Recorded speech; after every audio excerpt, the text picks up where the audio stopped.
Il nous a dit, pour Moïse, que la pensée lui vint d'aller visiter ses frères.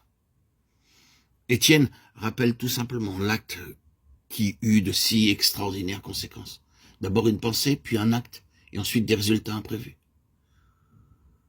Moïse sortit vers ses frères et vit leurs durs travaux. Exode 2:11. N'avait-il pas eu l'occasion de se rendre compte de leur état plus tôt? Pendant qu'il vécut à la cour comme fils de la fille de Pharaon, avait-il oublié son peuple et l'esclavage où celui-ci était réduit? Ou bien, lorsqu'il y avait pensé, avait-il éloigné le sombre tableau qui se présentait à lui? La décision qu'il a prise de partager le sort de son peuple permet de supposer un travail intérieur préliminaire sous le regard de Dieu. Ce Dieu qui avait épargné sa vie alors que tant d'autres bébés innocents étaient morts dans les eaux du Nil. Moïse regarde et son cœur est ému. Les paroles d'Étienne font supposer que déjà à ce moment-là, il avait conscience de sa mission qui était de délivrer Israël. Comme on maltraitait un Israélite sans cause, il prit sa défense et frappa l'Égyptien. Ah, Moïse, Moïse, c'est ainsi qu'on fait en Égypte, mais ce ne sont pas ici les voies de l'Éternel.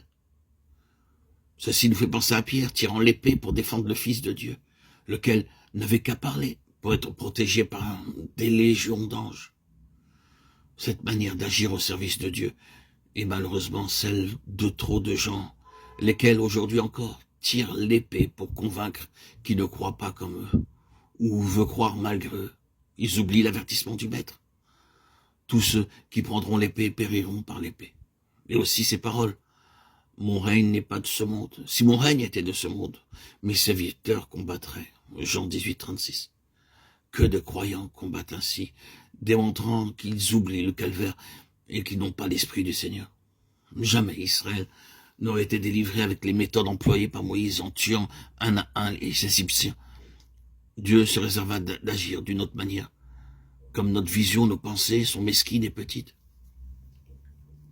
Si seulement nous daignions nous donner à Dieu et nous adonner à le connaître, il accomplirait alors de grandes choses avec ses instruments humains.